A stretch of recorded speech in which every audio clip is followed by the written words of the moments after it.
Bonjour à tous, prenons un instant aujourd'hui pour lire et méditer un passage du livre du ciel de Luisa Picaretta. Au nom du Père qui m'a créé, du Fils qui m'a sauvé et du Saint-Esprit qui me sanctifie. Amen.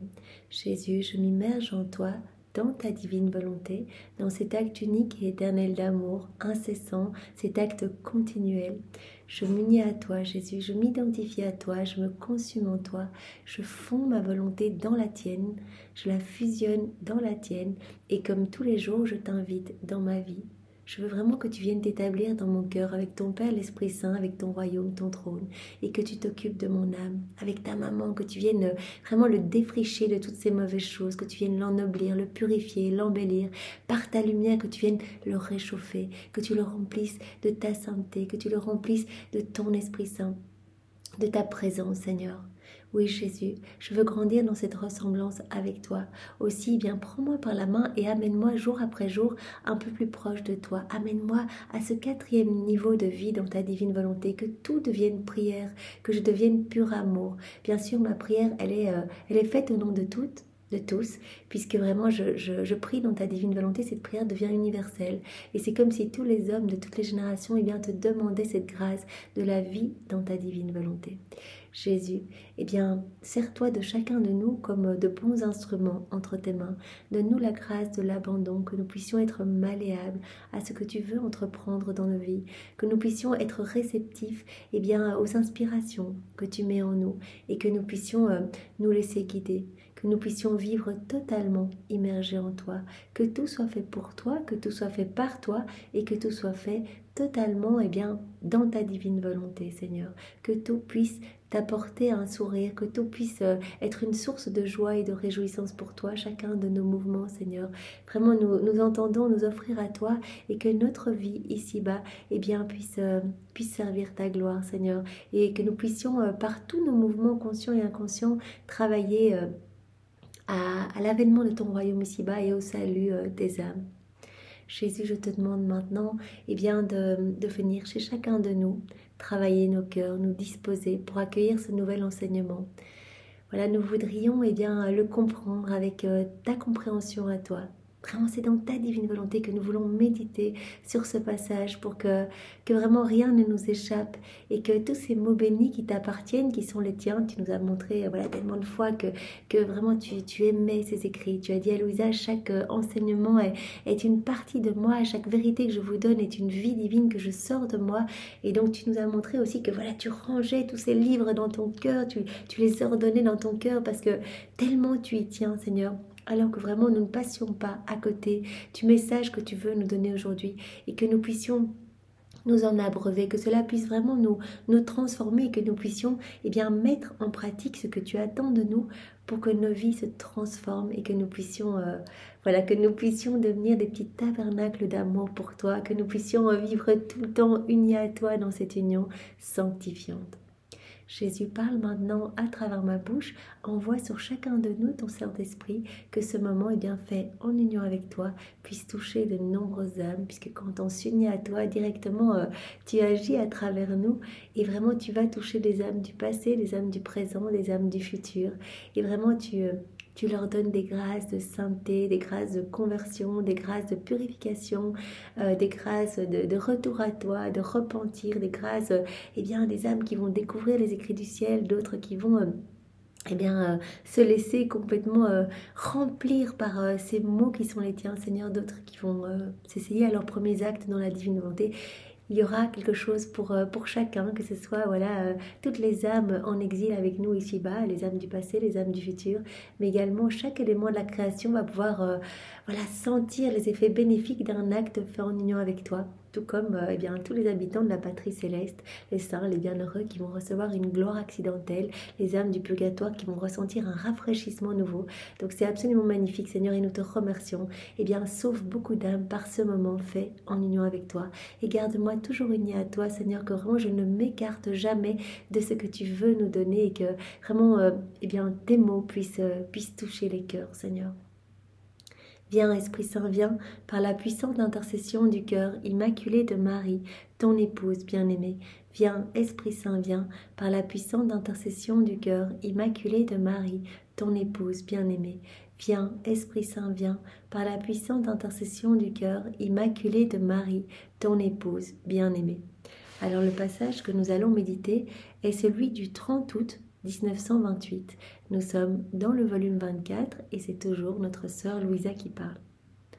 Mon aimable Jésus s'est fait voir comme un petit enfant qui, s'accrochant à moi, me faisait de nombreux câlins.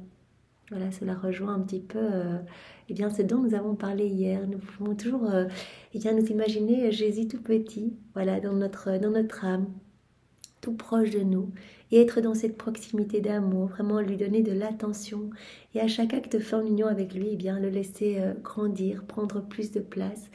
Nous pouvons vraiment penser à le cajoler. Voilà, dans chacune de nos actions, nous avons le choix de le laisser tout seul, le laisser souffrir, ou de le nourrir, de l'abreuver, de le prendre dans nos bras. À chaque fois que nous faisons des actes dans la divine volonté, nous gardons Jésus tout proche de nous. Nous sommes vraiment dans ces liens de filiation, ces liens d'amour. Et Jésus nous a parlé hier de ce souffle purificateur. Voilà, quand on reste tout près, nous sommes baignés dans ce souffle. Et ce souffle nous nettoie, ce souffle illumine notre âme. Et ce souffle vient nettoyer nos mauvaises tendances, nos mauvaises passions, nos mauvais comportements. Voilà, tout ce qui découle de notre volonté humaine. Donc vraiment, voilà, c'est beau. Jésus nous parle encore aujourd'hui de lui petit. Louisa, elle le voit et elle le cajole. Oh, comme il est beau de le voir dans son humanité d'enfant, plein d'amour et de confiance. Il se fait tout petit vraiment pour être dans cette proximité d'amour avec nous. L'âme se sent remplie de confiance en compagnie de Jésus, car elle voit en Jésus son humanité qui est si semblable à la sienne, qu'ils se réunissent comme des frères. Voilà, en voyant Jésus enfant, Jésus bébé dans notre âme. Nous nous sentons proches parce que nous voyons sa petite humanité et finalement nous nous sentons comme des frères en fait. Nous sommes semblables, nous voyons notre similitude avec notre Créateur. Voilà, l'âme qui a Jésus, qui se rapproche de Jésus, voit en lui son humanité, qui est si semblable à la sienne, qui se réunissent comme des frères, s'identifient l'un à l'autre et l'un est transformé en l'autre. Ainsi, c'est facile pour une âme, quand Jésus se montre tout petit comme ça, de s'identifier, de se rapprocher, de vraiment être dans cette intimité d'amour. Voilà, quand Jésus est venu s'incarner ici-bas, il a vraiment choisi de le faire de la manière la plus simple, dans un tout petit nouveau-né, vraiment dans des conditions extrêmement pauvres, vraiment dans une petite étable, une petite mangeoire, pour se rendre accessible à tous, pour nous appeler à l'aimer en fait. Jésus, il recherche toujours notre réciprocité à son amour. Ainsi, le voile de l'humanité de Jésus, son humanité, son petit corps, le voile de l'humanité de Jésus, dans lequel il enferme son adorable divinité, sert à créer la confiance qui fait que la pauvre créature abandonne toute crainte. Voilà. Jésus, l'immensité, la splendeur, la lumière du monde, notre Créateur, notre bien, notre tout, qui se cache sous une toute petite humanité pour que nous lâchions nos craintes et que nous osions nous approcher de lui. Ce qui fait que la pauvre créature abandonne toute crainte et reste tout amour avec Jésus, mieux qu'un fils dans les bras de son Père céleste. L'amour de Jésus est si grand qu'il dit à la créature « Ne crains pas, je suis à toi, regarde, je suis semblable à toi, vêtu comme toi, et mon amour est si grand que je cache la lumière infinie de ma majesté dans mon humanité pour que tu puisses être avec moi comme un petit enfant dans mes bras. » Voilà, le fait de se montrer... sa divinité cachée par son humanité nous permet vraiment cette proximité. On voit notre ressemblance avec notre Créateur. Vraiment, nous voyons que nous sommes comme des frères et nous nous rapprochons de lui. Pour que vraiment Jésus, tout ce qu'il veut, c'est qu'on se jette dans ses bras, en fait, qu'on l'aime et qu'on voit son amour, en fait, d'accepter de se réduire, de réduire son immensité dans une petite humanité. Par contre, lorsque mon bien-aimé Jésus fait briller sa divinité à travers son humanité même est éclipsée dans cette lumière infinie. Voilà, Louisa qui avance de plus en plus dans la divine volonté, eh bien, la lumière de la divine volonté sort de l'humanité de Jésus et éclipse en fait son humanité. C'est pour cela par moments, elle ne voit pas Jésus. Je suis là, je suis dans ton intérieur, je suis la divine volonté, c'est moi qui agis en toi. Mais toute cette lumière est tellement magnifique, est tellement immense qu'elle éclipse en fait. Tu ne vois plus mon humanité, ma petite humanité qui est cachée derrière. Et ne sachant pas comment éviter sa lumière, car il n'y a pas de point où elle ne soit présente, mon petit atome demeure submergé dans cette lumière même. Et je ressens la grande distance qui existe entre moi et mon Créateur. Donc voilà, quelque part quand Jésus se fait si petit, se montre voilà, à travers sa naissance, à travers tous les mystères du Saint-Rosaire que nous méditons, eh bien vraiment nous sentons très proches de lui. Et Louisa, elle dit bien voilà, quand il laisse sortir de son humanité toute sa divinité, eh bien toute cette lumière m'éclipse en fait. Je me sens comme un tout petit atome, je me sens comme absorbée dans cette lumière, comme submergée dans cette lumière même.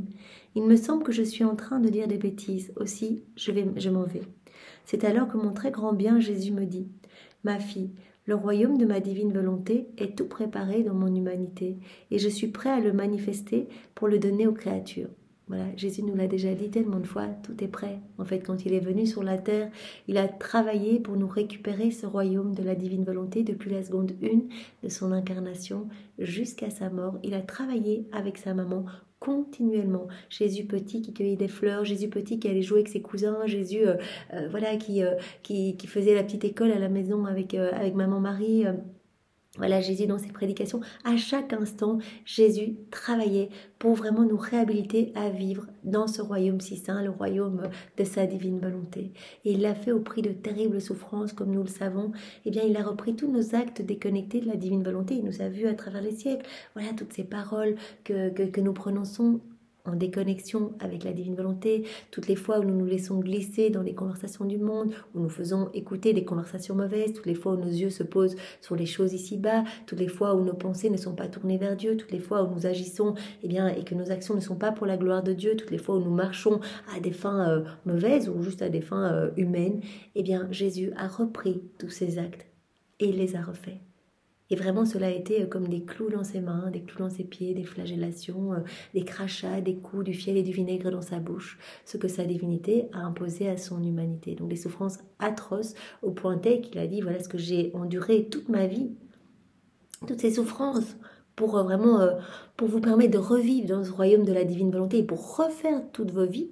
Tout ce qu'il a refait pour nous, eh bien, tout est là en acte suspendu, vraiment tout nous attend, il suffit que nous nous connections pour recevoir. Eh bien, tout ce que j'ai fait là, toutes ces souffrances accrues que j'ai vécues, mais dans les fibres les plus internes, c'était comme des morts continuelles. En fait, Jésus mourait continuellement pour chacun de nos actes déconnectés de la divine volonté.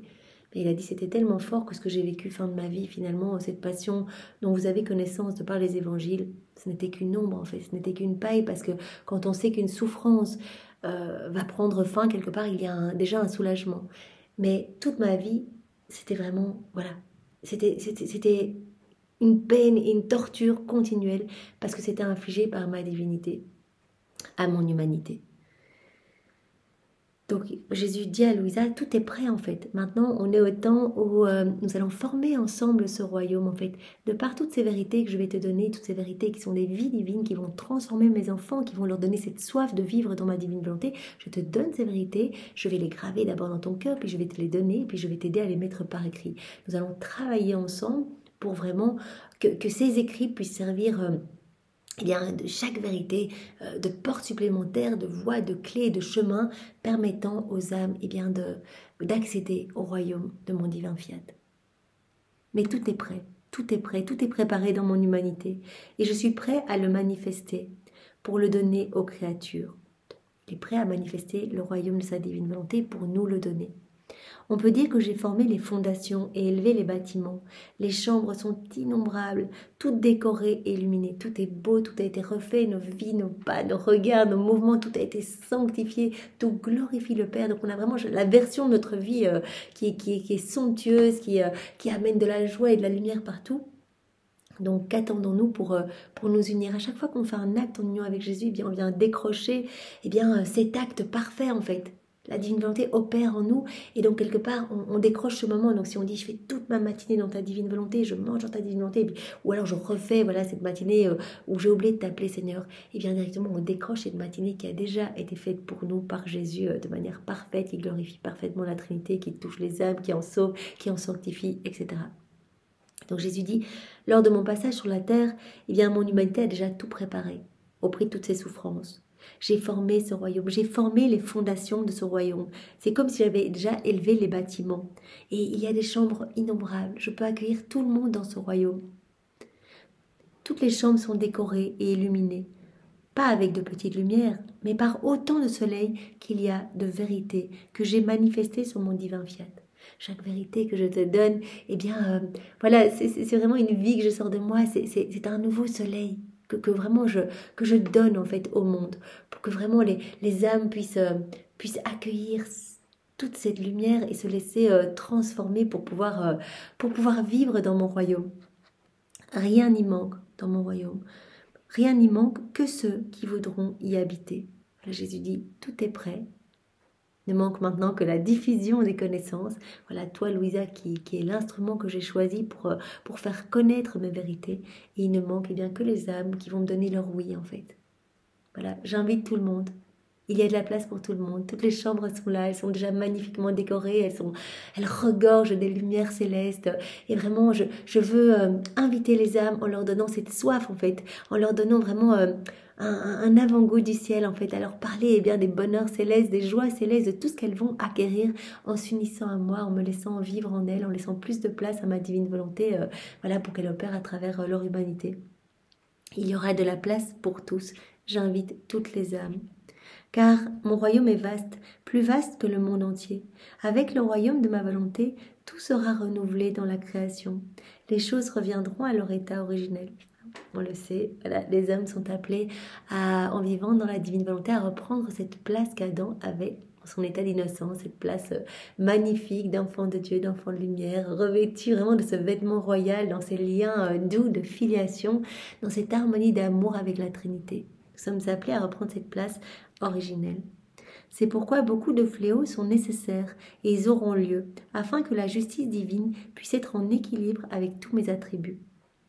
En fait, voilà, tout doit être en harmonie et Jésus dit comment est-ce qu'on va passer de cette époque où les âmes sont tellement centrées sur elles-mêmes finalement et n'agissent que dans leur volonté propre, à un royaume si saint où je les attends toutes en fait. Et bien pour passer de l'un à l'autre, Jésus dit à Louisa, je vais devoir exercer ma justice divine. Pour que ma justice divine puisse être en équilibre avec tous mes attributs divins.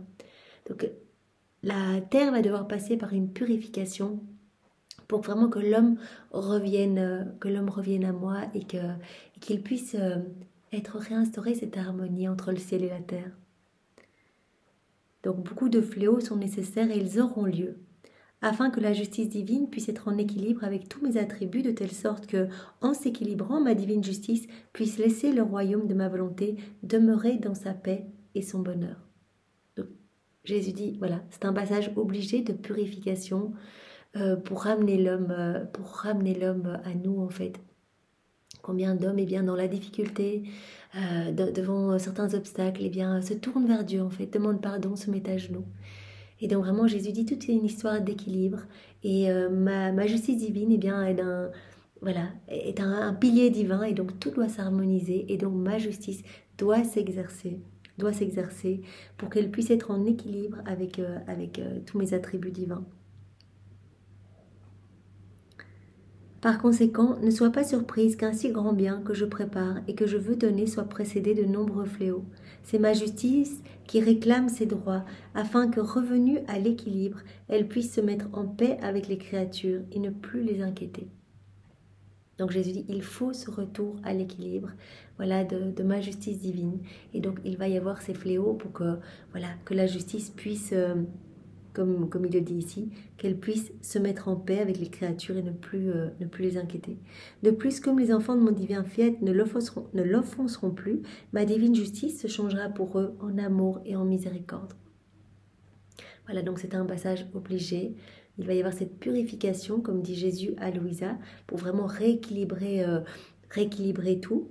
Et en fait, quand les hommes seront revenus à Dieu et vivront dans la divine volonté, il n'y aura plus besoin d'une justice divine. Tout sera en parfaite harmonie et donc la justice se changera en amour et en miséricorde. Après quoi, je suivais tous les actes que Jésus avait accomplis dans la rédemption.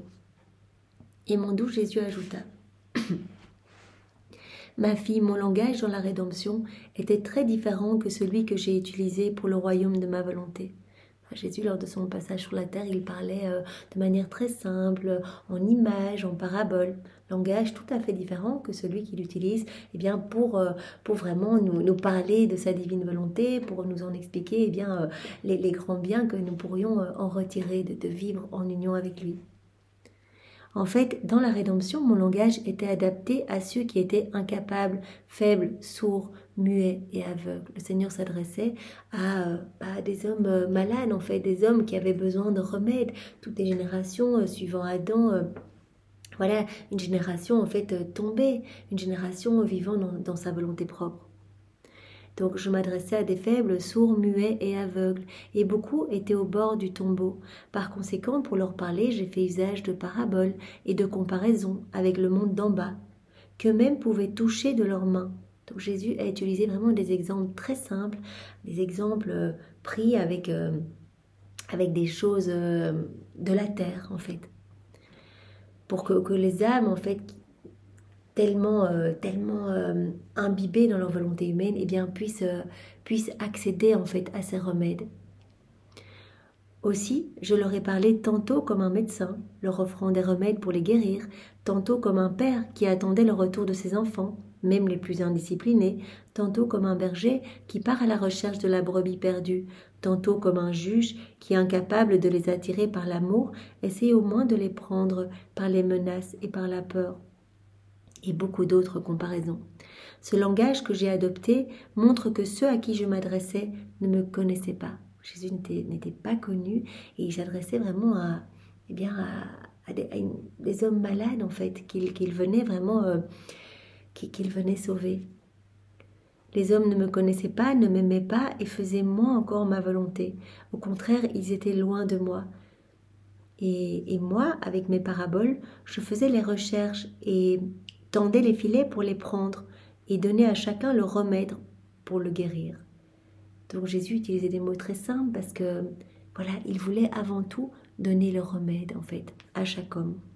Donc son langage était bien différent de celui d'aujourd'hui où vraiment il essaie de nous séduire pour que vraiment nous vivions cette sainteté divine en fait, que nous soyons à son image et que nous soyons à sa ressemblance, que nous regagnions cette ressemblance perdue.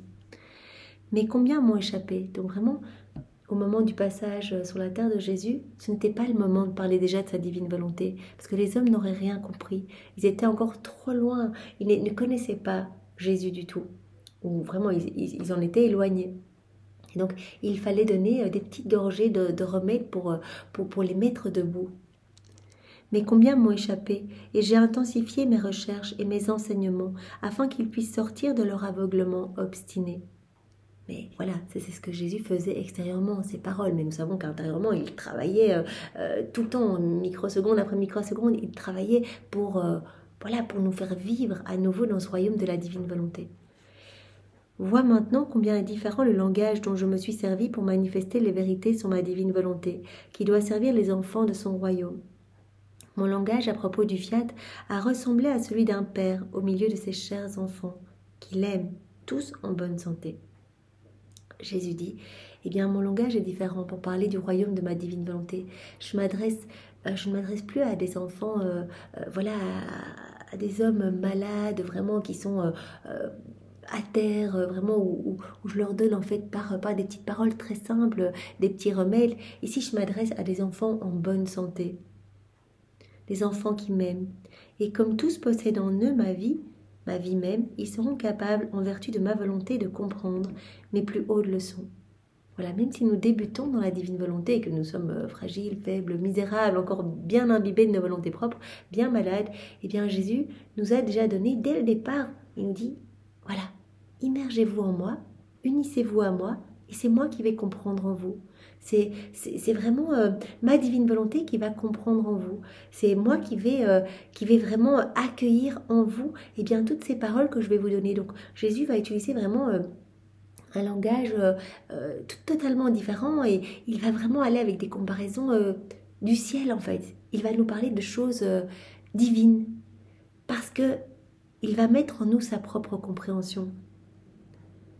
Je suis allée plus loin en les plaçant devant les belles comparaisons du soleil, des sphères, des cieux, de la manière divine elle-même d'agir, qui s'étend à l'infini.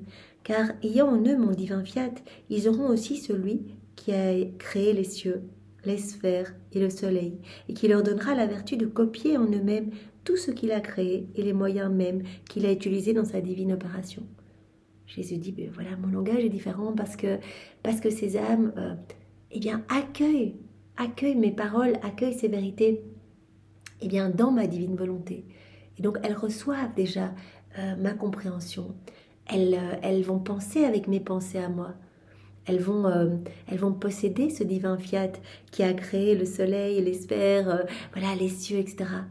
Et donc, elles vont être aptes à comprendre.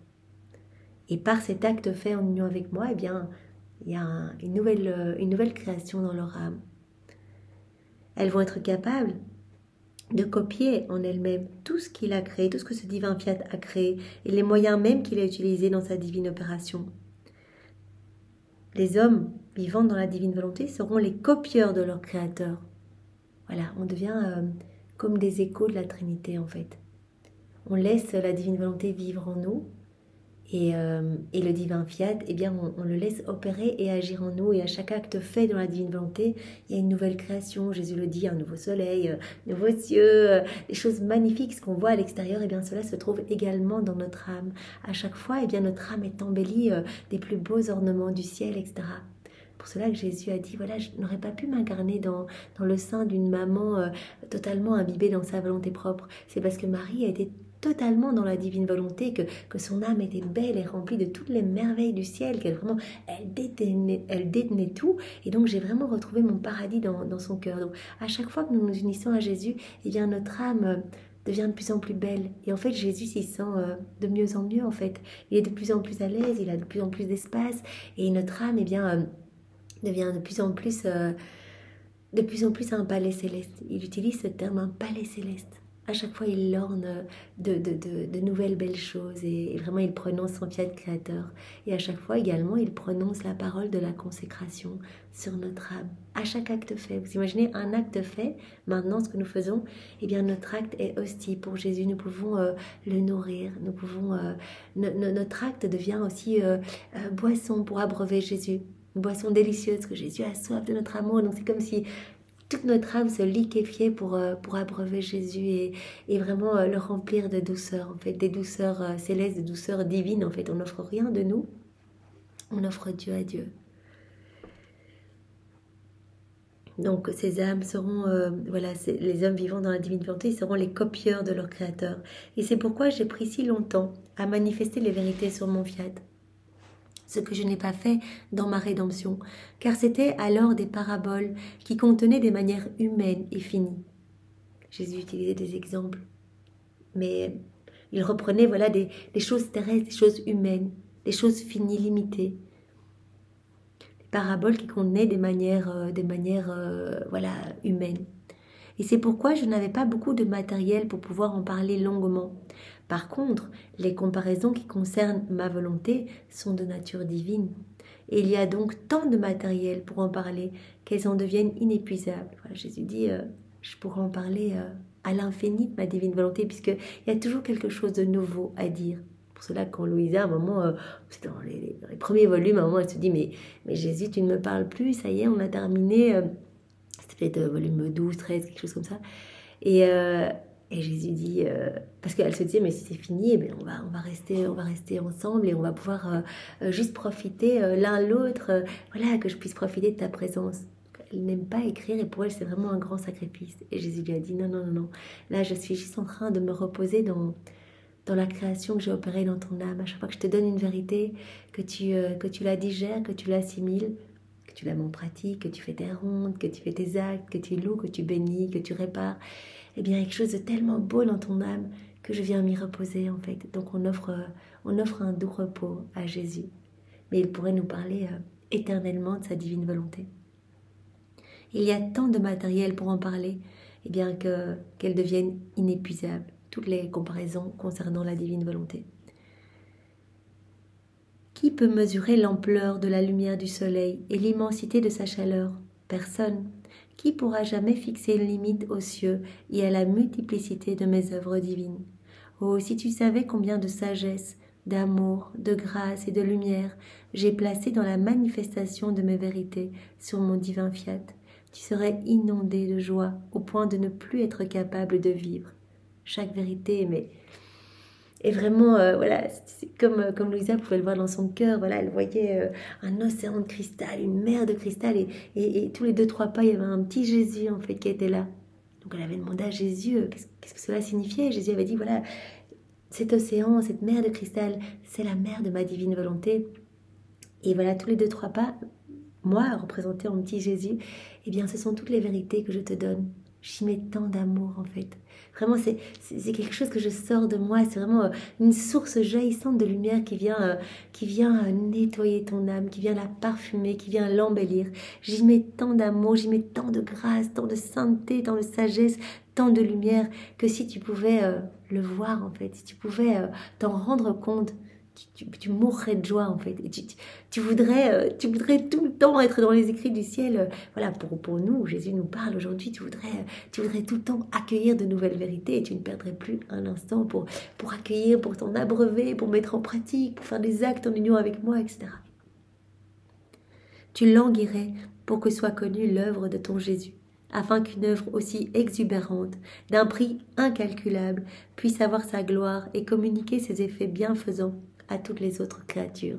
Si on voyait ce qui se passe, à chaque fois qu'on accueille une vérité, à chaque fois qu'on met en pratique, eh bien on voudrait vraiment on demanderait avec plus de ferveur que vienne s'établir le royaume. On ne laisserait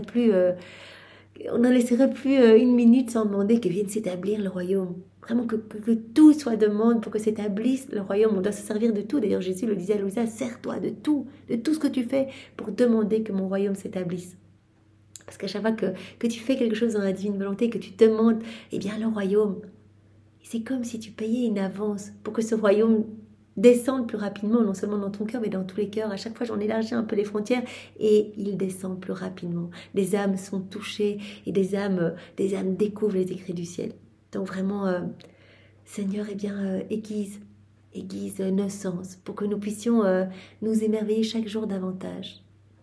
Que nous n'accueillions pas cette vérité de manière théorique, mais qu'avec avec tes grâces, Seigneur, nous puissions brûler d'amour pour toi, Seigneur. Nous voulons vraiment ressentir ton amour, nous voulons ressentir ce feu qui irradie notre personne et que ce soit toi, à travers nous, qui vienne toucher tes enfants partout et qui vienne les ramener à toi, Seigneur, vraiment, parce que nous voulons que tous les hommes puissent t'aimer. Nous voulons que tu reprennes cette place d'honneur, que tu reprennes cette place de roi et que tu sois le bien, le tout de chaque âme, Seigneur. Aussi, Seigneur, comme tu l'avais demandé à Louisa, eh bien, nous voulons retirer toutes ces couronnes d'épines que nous te posons sur ta tête, Jésus, à chaque fois que nous avons des pensées d'orgueil, des pensées de colère, des pensées déconnectées de ta divine volonté. Et elles sont multiples tout au long de nos journées. Nous sommes pétris dans l'orgueil. Vraiment, c'est le défaut de chaque homme. Eh bien, Seigneur, nous retirons ces couronnes. Nous voulons les partager avec toi. Nous voulons les placer sur nos têtes à nous. Nous voulons te mettre à la place autant de couronnes de gloire, autant de couronnes d'or, de couronnes de fleurs, de couronnes de baisers de ta maman. Et nous voulons avec ces couronnes, eh bien les planter, ta couronne, Seigneur, ta couronne d'épines, voilà, qui te blesse, toutes ces couronnes d'épines, nous voulons les planter dans les cœurs de chaque homme, nos cœurs et tous les cœurs, vraiment pour que ressortent par ces épines plantées, eh bien que ressortent les relents de corruption, les relents d'orgueil, etc. Et nous voulons laisser une épine au centre pour sceller chaque cœur. Vraiment pour que chaque cœur soit à toi, Seigneur, et que chacun puisse t'instituer comme son maître, Seigneur. Que tu puisses prendre toute la place. Et nous voulons bien également que toi-même, tu viennes planter ces épines dans nos yeux, pour que nos yeux ne regardent que toi. Que tu plantes ces épines dans nos oreilles pour que nos oreilles n'entendent que ta voix. Que tu plantes ces épines dans nos pensées pour qu'elles ne soient tournées que vers toi. Dans nos bouches pour qu'elles ne parlent que de toi. Que nos bouches ne s'ouvrent que pour te louer, te bénir, te glorifier, Seigneur. Qu'elles soient liées à toute mauvaise chose, Seigneur. Que nous ne puissions plus ouvrir nos bouches pour des choses vaines, Seigneur. Que tes épines soient plantées dans nos mains, pour que nos mains soient toutes à toi, Seigneur. Que tu puisses sanctifier chacune de nos actions. Que tes épines soient plantées dans nos pieds, pour que nos pas te rendent gloire. Que nous ne marchions que vers toi, Seigneur. Que vers nos frères et sœurs pour te les ramener. Que nous courions avec nos pas à la suite, à la recherche de tous les actes accomplis par la divine volonté pour y placer notre amour et répondre à ton amour, Seigneur, au nom de tous. Oui, Seigneur, vraiment, nous te demandons d'entourer nos âmes de ces couronnes d'épines pour que nous ne quittions plus jamais ta divine volonté. Rends-nous semblables à toi, Seigneur, que nous puissions être dans cette union continuelle avec toi. Merci Seigneur, merci pour tout ce que tu nous as déjà donné, tout ce que tu vas encore nous donner aujourd'hui, tout ce que tu nous donneras demain. Merci avec tes propres remerciements, au nom de tous ceux qui ne te remercient jamais. Et j'avais encore dans le cœur que nous puissions récapituler toutes nos souffrances. Nous en avons tous, possible, une vie sans souffrance. Et donc vraiment reprenons toutes ces souffrances depuis la première souffrance que nous avons vécue depuis même dans le sein de notre maman jusqu'à aujourd'hui. Nous pouvons toutes les récapituler, les plonger, Seigneur, dans ta divine volonté pour les unir aux tiennes et que nos souffrances portent les fruits de tes souffrances rédemptrices.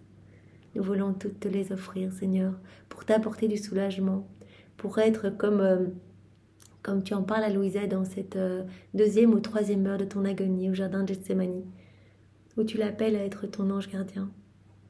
Tu l'appelles à unir ses souffrances aux tiennes, ses peines aux tiennes, ses réparations aux tiennes, ses prières aux tiennes, pour qu'elle puisse t'apporter du réconfort et être ton petit ange, Seigneur. Nous voulons être tes anges, nous voulons être tes petites sentinelles d'amour.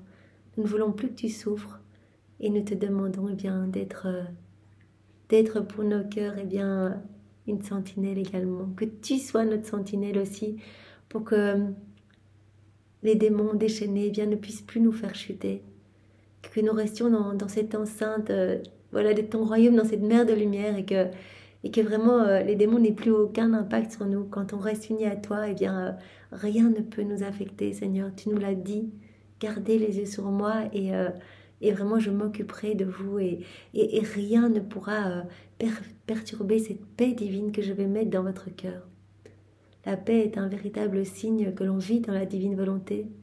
Jésus a dit par la constance, la persévérance, les actes faits, même si au début, on ne comprend pas tout, on essaye, on demande à Jésus tous les jours, je vis dans ta divine volonté, aide-moi, je lis dans ta divine volonté, je comprends dans ta divine volonté, je marche, je bois, je parle dans ta divine volonté. La constance amène la paix, véritable signe qu'on vit en union avec Jésus. Dans la paix du cœur, nous offrons vraiment un lit de repos pour Jésus. Alors souhaitons cela pour chacun de nous. Seigneur, travaille-nous et rends-nous havre de paix pour toi, pour t'accueillir, Seigneur. Et que jamais rien ni personne ne nous éloigne de toi. Au nom du Père et du Fils et du Saint-Esprit. Amen. Soyez tous bénis. Au revoir.